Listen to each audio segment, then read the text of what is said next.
입소하자마자 이틀 만에 3명 작살났어. 생사람 잡고 있는 거 잘 아시죠? 급할수록 돌아가야지. 이 시간부터 계속 미행하고 현장에서 검거한다. 너는 경고 있잖아. 금방 할 수 있겠네. 당연하지. 15년 동안이나 기다리고 있었는데.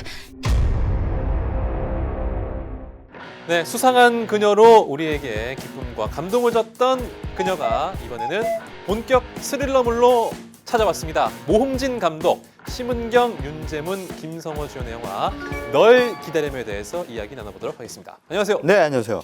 자, 널 기다리며 Waiting for you. 또 영어를 또 뜬금없이 Tell me 줄거리? 줄거리? 오케이. 기범이라고 하는 연쇄살인범이 15년형을 선고받고 이제 복역을 하는데 네. 그 연쇄살인범에 의해서 아버지를 잃은 희주라는 어린 꼬마가 있었어요. 네. 근데 그 어린 꼬마가 이제 15년 동안을 이제 복수의 칼을 간 거죠. 그래서 이제 기범이 15년 만에 출소를 하니까 이제 드디어 희주의 이제 복수 작전이 시작되는 가운데 이 기범이 살인한 그 희주의 아버지가 형사 반장이었거든요. 네네. 그러니까 동료 형사인 이제 윤재문 씨가 역시 마찬가지로 이제 그의 다른 혐의들을 입증하기 위해서 계속해서 이제 그 주변을 맴돕니다. 근데 네. 이런 가운데 기범이 머물고 있는 주변에 항상 이상한 살인 사건이 벌어지는 거예요. 결국은 이제 기범이 또다시 용의자로 몰리는데 물증이 없는 겁니다.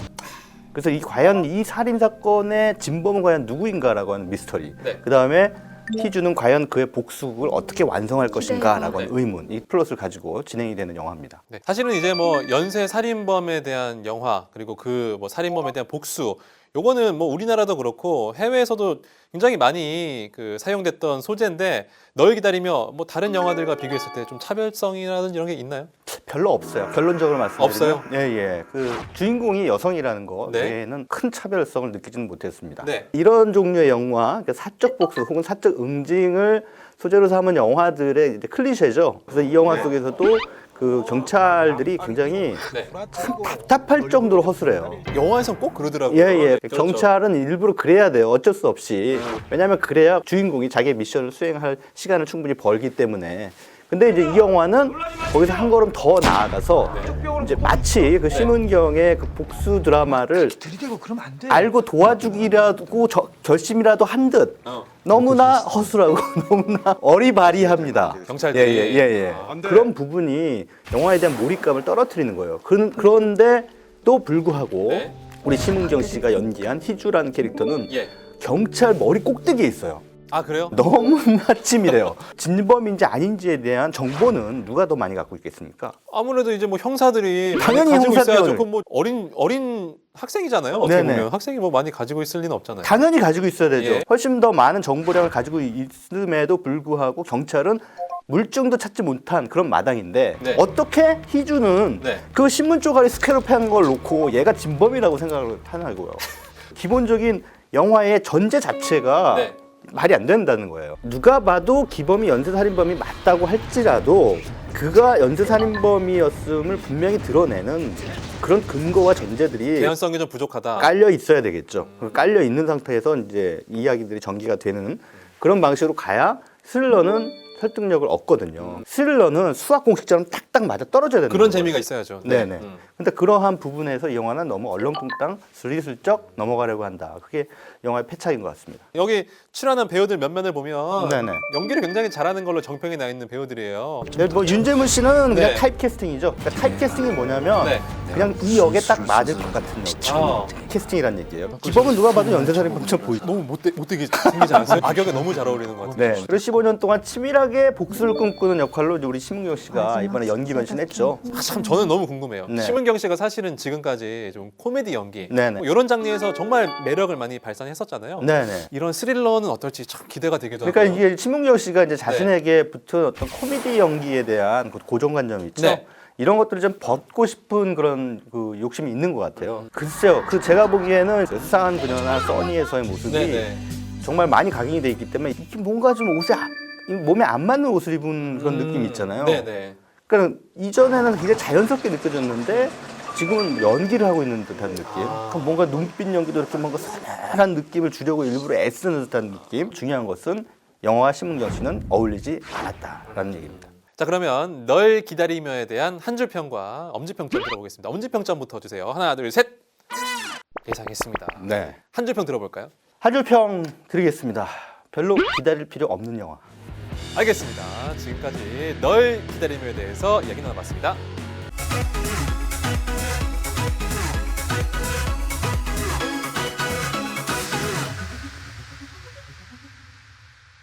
여러분 지난 1년 동안 한국 독립영화 몇 편이나 보셨나요? 독립영화가 뭐냐고요?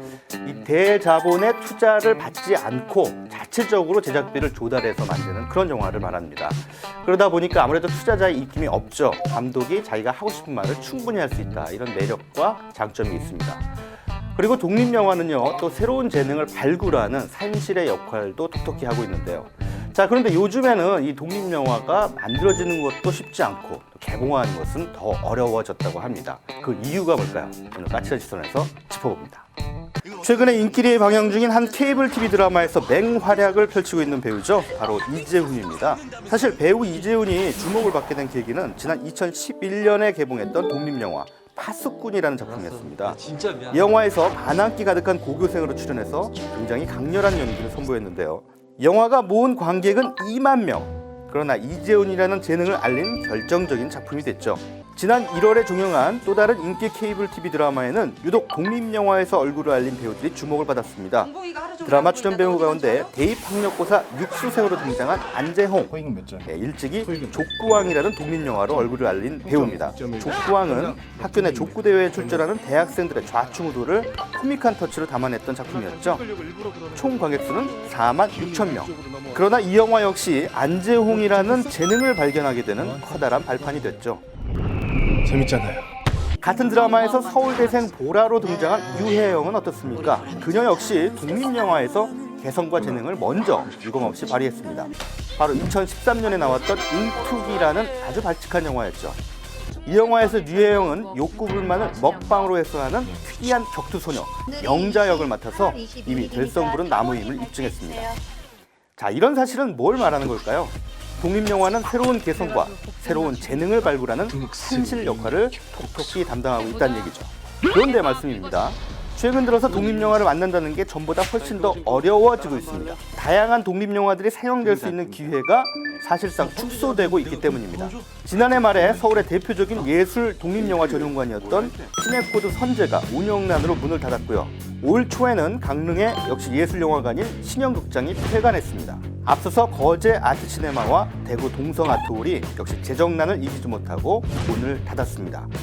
이렇게 운영난으로 문을 닫는 것이 속출하고 있는 상황에서 이들이 기댈 곳은 그나마 영화진흥위원회가 주는 보조금인데요. 그런데 보조금을 받으려면 조건이 있습니다. 영화진흥위원회 지정 위탁단체가 선정한 한 달 4편의 영화 가운데 2편을 지정한 요일과 회차에 맞춰서 틀어야 합니다. 이렇게 되면 어떻게 되겠습니까? 일단 독립영화 입장에선 선정하는 4편 안에 무조건 들어야겠죠. 그렇게 뽑혔다고 해도 개봉될 확률은 50%입니다. 한마디로 극장들의 자율성을 줄이고 예술영화와 독립영화의 프로그래밍을 영화진흥위원회가 알아서 하겠다는 건데요. 독립영화인들이 이 정책에 반발하고 나서는 건 어쩌면 당연하겠죠. 한 나라의 영화 산업이 얼마나 건강한지 아닌지를 따지려면 그 나라의 영화 문화가 얼마나 다양한지 또 독립영화를 어떻게 대접하고 있는지를 따져볼 필요가 있습니다. 자, 그런데 우리의 현실은 어떻습니까? 멀티플렉스에 가면 온통 상업영화 일색이고요. 독립영화 전용관들은 속속 문을 닫고 있습니다. 상영 기회가 줄어들면 독립영화를 만든다고 한들 큰 의미가 없겠죠.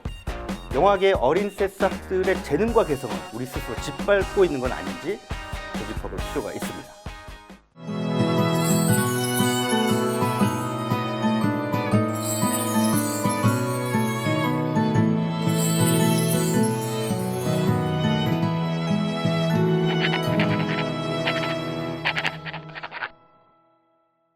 네, 다락영화방 오늘은 새로운 장르의 영화 사건 목격 스릴러라는 장르의 영화를 여러분께 소개해드릴까 합니다. 섬 사라진 사람들의 이재승 감독 그리고 주연 배우 박효주 씨 모시고 이야기 나눠보도록 하겠습니다. 안녕하세요. 안녕하세요. 네, 안녕하세요. 네, 저희 무비무비의 최초 여성 배우 출연입니다. 영광입니다. 예. 감사합니다. 감독님들은 많이 왔어요. 예. 죄송합니다. 네. 전반적으로 영화에 대한 소개를 좀 부탁을 좀 드릴게요. 섬 사라진 사람들은 지난 3월 3일 날 개봉한 영화고요. 네. 박효주 씨, 배성우 씨, 이현욱 씨가 주연 배우로 나오는 영화고 말씀하신 것처럼 사건 목격 스릴러라는 장르를 가지고 있는데 네. 몇 년 좀 됐어요. 그래서 네. 염전노예 사건을 모티브로 한 허구의 팩션 이야기로 스릴러 장르의 영화입니다. 이 염전 노예 사건을 주제로 영화를 만들어야겠다라고 생각을 하게 된 뭐 계기라든지 이런 게 있을지. 그러니까 뭐 엄밀히 따지면 주제라기보다는 네네. 네, 소재에 가깝고요. 네, 이제 그 염전노예 사건이 사실은 좀 충격적인 좀 에피소드였잖아요. 그렇죠. 그러니까 사람이 사람을 노예로 부린다라는 이제 요 사건인데, 그러니까 저희가 관심을 조금이라도 더 가졌으면 이런 일이 없었을 텐데라는 저만의, 그러니까 감독의 이제 주제를 좀 갖고 있는 영화예요. 아니 그 주로 우리 박효주 씨는 영화에서 약간 좀 강인한 역할을 많이 네, 하시잖아요. 직업군들이 아무래도 좀 많이 강했죠. 어떻게 좀 험한 그 기자 역할을 하시느라 뭐 힘든 점이나 이런 거 없으셨나요? 좀 제가 형사 역할을 많이 해봐서 네. 사실 그쯤이야 하는 마음도 그래요? 있었고요. 저도 기자 역할은 처음이거든요. 네. 어떤 작품에서는 사실 굉장히 부수적인 인물이라던가 도움 주는 인물에서 그치는 부분이 많은데 네. 여자 캐릭터가 굉장히 구체적으로 사건 속에 개입하고 구체적으로 뭔가 움직이는 그런 모습들이 굉장히 매력적으로 다가왔었고요. 덕분에 많이 공부도 하게 된 것 같고 네. 많이 도움이 됐던 것 같아요. 네. 굉장히 어울리세요. 이 단발 이 헤어랑 이게 전반적으로 네. 굉장히 주체적인 여성인 것 같아요. 아, 감사합니다.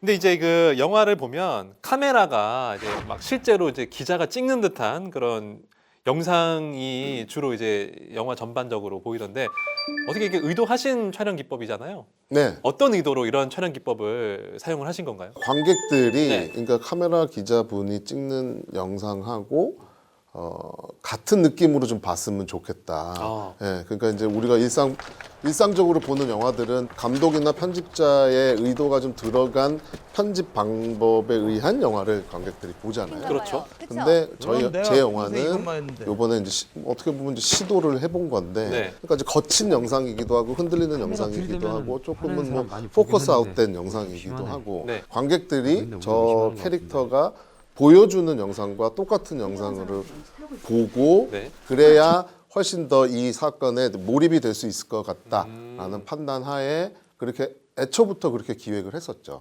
마치 그 관객이 내가 기자가 된 듯한 느낌이 네네네. 들게. 그러면 이제 출연하신 배우들이 이제 혹시 기자로 출연하시니까 배우들이 찍은 영상도 혹시 영화에 사용이 됐나요? 네. 아, 그래요? 존재하고요. 예. 네, 배우가 찍은 영상도 많이 들어가 있어요. 아, 그래요? 영화 안에. 영화 중반부에 제가 아픈 상호를 찾아가는 그 장면 같은 경우는 제가 네. 담을 넘어야 되는데 네. 담을 넘고 나면 카메라 감독님이 같이 넘어야 되는데 그게 쉽지 않았어요. 예, 그래서 제가 카메라 건네 받아서 그 마당을 훑으면서 하는 그런 장면들은 제가 다 찍고 네. 상호 방에 들어가서 어떤 이야기를 나누고 이런 모습을 제가 다 찍고 그랬죠. 그 장면이 저희 영화에서 가장 긴 롱테이크예요. 4분 30초짜리. 그거를 예. 박효주 배우분이 직접 찍으신 것이 이야. 들어가 있는 거죠. 요거 세계 최초 아닙니까? 아니, 그건 아닌데 아니, 그건 잘 모르겠는데 여배우가- 설마요. 한국은 무조건 최초이지 그러니까요. 않을까. 아, 어떻게 본인이 그 연출한 4분 30초짜리 롱테이크 영상 만족을 하세요? 아, 네, 괜찮아요. 그래요? 일반 영화는 배우들끼리 대화를 하게 되고 카메라를 전혀 안 보는데 이번 영화에서는 네. 카메라를 정면으로 응시하고 네. 하는 연기가 좀 많다고 들었는데 네. 어떠셨어요? 아, 저는 사실 이 작업하면서 그런 그 메이킹 기법의 그러한 카메라 촬영 자체가 굉장히 매력적으로 다가왔기 때문에 네. 이 촬영에 임했었는데 카메라가 앞에 딱 있으니까 이거를 의식을 하되 또 전혀 의식하지 않는 몸짓들이 나와야 하는데 생각보다 굉장히 내 몸에 카메라가 날 찍히고 있다는 걸 의식하고 있었구나라는 생각을 되게 많이 하게 됐고 오히려 그런 작업들이 저한테는 굉장히 새로움으로 다가왔었던 것 같아요. 약간 좀 저를 클렌징하는 기분? 필터링하는 네. 기분이었어요. 되게 재밌었던 건 카메라를 응시하는 것도 있었지만 정말 그 촬영 감독님하고 같이 연기를 해야 하고 네. 그런 장면들이 굉장히 재밌었어요. 염전 노예 사건에 대한 진실을 밝혀주는 뭐 정의감과 관련된 영화라고 할 수도 있겠지만 거기에 더해서 뭔가 좀 우리 사회에서 좀 짚고 넘어가야 할 어떤 의미라든지 좀 중점적으로 저희가 좀 봐야 될 부분들이 있다면 어떤 것들이 있을까요? 그 사건을 파헤치는 이야기로 끝나는 것이 아니라 네.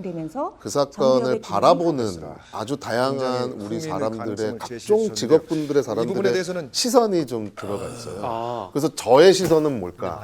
우리 또 관객들의 시선은 뭘까?